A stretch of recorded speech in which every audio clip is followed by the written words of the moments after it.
Today we're talking about the New Creation Bible for Muslims. And it's now on Kindle. Now, if you take your iPhone and you get the Kindle reader for iPhone, which is free, and you see it here, I'm going to click on it, and there we go to the translation. And it says, Bereshit, Genesis chapter 3, now the serpent was more subtle than any beast of the field, which, and then you see that Arabic word? That Arabic word is tetragrammaton in Arabic. Tetragrammaton is a Greek word meaning consisting of 4 letters, Yod He Vav He. That's the proper name of God in the Tanakh. So it says, which tetragrammaton Elohim. You say, why do you have Elohim rather than Elohim? Because there are certain Jewish readers who will read this and they don't want to see, they're afraid God's name will be used in vain, so they want to use Elohim instead of Elohim. But anyway, you see, this is the way it reads, and it is a translation that is very accurate.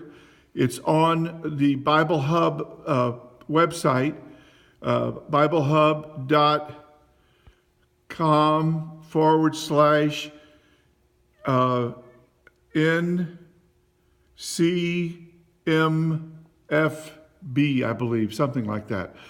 The New Creation Muslim Bible, or the New Creation Bible for Muslims. It's just gone up. Now, let me speak for a few minutes here, friends. This is extremely important. We're talking about a quarter of the world. We're talking about 1/4 of the world. What's going on is you have all these platforms and these companies that are competing for a very small market, Christian market. Meanwhile, 1/4 of the world is Muslim. And when you go into the prisons, like I was at Rikers the other day, you find out that yes, if they're believers, they want the Orthodox Jewish Bible. But if they're Muslims, there's no Bible for them. Well, now there is. Now there is. And I have to speak to you a little bit about this, because we have some prejudices in the body of the Lord. First of all, let's go back. Let's talk about a Hasidic Pharisee named Shaul, who was conducting his own holy war against the Messianic Jews. You could call him a jihadist. He was an Osama bin Laden. And he was a tough cookie. You should read Acts chapter 9 and see how he was tearing up the congregations. So you say, oh, those jihadists, I hope they all burn in hell. All they can do is clack themselves off in the Champs-Élysées or whatever, and they're suicide bombers, and they kill innocent children, and they really deserve to go to hell, so just let them go to hell. Well, I guess you would have just let Saul of Tarsus go to hell too, right? Because that's exactly what he was. Why do you think he calls himself the chief of sinners? That's what he was. And let me tell you something. After he came to faith, after the Lord overwhelmed him with his love on the Damascus Road, you know what he did? He did something that many of you prim and proper Peters out there would never do. The very unclean Galatian pagan Goyim that he wouldn't even speak to before, he's now willing to sit and eat with them. Something that Peter wasn't willing to do. Go back and look at Galatians chapter 2, verses 11 and 12. He was willing to become like the Jews to win the Jews. He was willing to become like the Goyim to win the Goyim. To actually sit with these Galatians. Sit with them. To get a picture of this, go to Williamsburg, see one of those guys with the strimal, the payas, the beard, the yarmulke, the long frock coat, and then imagine him going into Harlem, finding a bunch of pig-eating African Americans with their tattoos and their fornication and their cocaine snorters, the living girlfriend, really the bottom of the pit as far as the Goyish, anti-Ten Commandments kind of people. Can you imagine one of those guys actually sitting in McDonald's with one of those guys? No way! Well, that's what he's doing. Go back and read the book of Galatians, friends.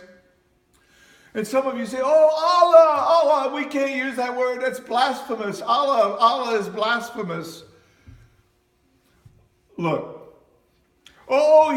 There's a book and he's using Allah and he's making it equivalent to God. What blasphemy. Can you imagine? France right now is in great upheaval. They had a terrorist attack and it's affecting their entire election. The terrorists are really going after those French. Can you imagine if the French had started a false religion? And they had taken their only word for God, D-I-E-U. And they had filled it with all kinds of false doctrine. And then somebody says, well, we have to translate the Bible for the French, so we're going to have to do a French translation. And the only word they have for God is Dieu. So I'm going to have to use Dieu. So in the beginning, Dieu created the heavens and the earth. Oh, look, he's making Dieu equivalent with God. Oh, what do you want me to do, stupid? That's the only word they have for God. Now, when I try to tell people this, very often they just they can't get it. They don't get it. And it's because they don't have the gift of the shaliach. What is a shaliach? Let me tell you the difference between a shaliach and a mevaser. A mevaser is an evangelist. Like Philip the evangelist that I was named after, who goes to the Ethiopian eunuch. But you know what? Even though he was one of the 7, he was gifted with evangelism. And also, you know what? He had a little bit of a shaliach gift because the Ethiopian eunuch was from Ethiopia. And now we're talking about crossing a language barrier, perhaps, a cultural barrier, maybe even a religious barrier. And the guy is sitting there and he's asking, what does this mean? Isaiah 53. The little Muslim children in the basement of Beth Shalom are using the New Creation Bible for Muslims, and they're looking at Isaiah 53, and they like it, and they like to see this word tetragrammaton in Arabic. And they like to see the Greek word that means, consisting of 4 letters, Yod He Vav He, tetragrammaton, sounded out in Arabic letters, tetragrammaton, because it's in Isaiah 52 verses 13 to Isaiah 53 verse 12, 2 or 3 times. It was the Lord's will. It was the tetragrammaton's will to bruise him or whatever. They like it. They're like the Ethiopian eunuch. They like the translation. Maybe you don't like it, Mr. Loveless Pharisee out there, Mr. Peter, who won't eat with the Galatians. But they like it, and that's what I care about right now, because I'm not a pleaser of men. I have to please the Lord.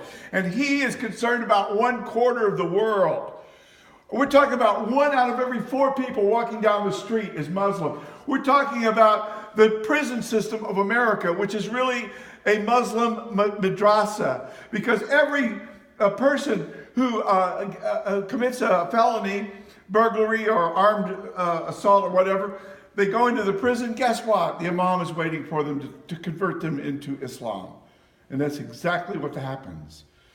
Oh, hallelujah. And there's a need, friend. There's a need for this Bible. The New Creation Bible for Muslims. It's on Kindle Fire, and I'm telling you about it right now. And I want to tell you something else too. Paul, Rav Shaul, was basically clacking himself off, you might say, in Acts chapter 9. He was a terrorist, a jihadist, and his God was basically a jihadist God. His God was basically the Allah of the Quran. And he didn't know the true God, the tetragrammaton God, who gave his only begotten Ben Yochid, so that whosoever believeth in him should have the Ruach HaKodesh and be made into a new creation. It says in the Quran, if Allah wills, He can remove you and put in your place a new creation. And that's what happened to Rav Shaul. And when it did happen, friend, he loved everybody. He was willing to sit with anybody. He was willing to eat with anybody. He was willing to become like them to win them.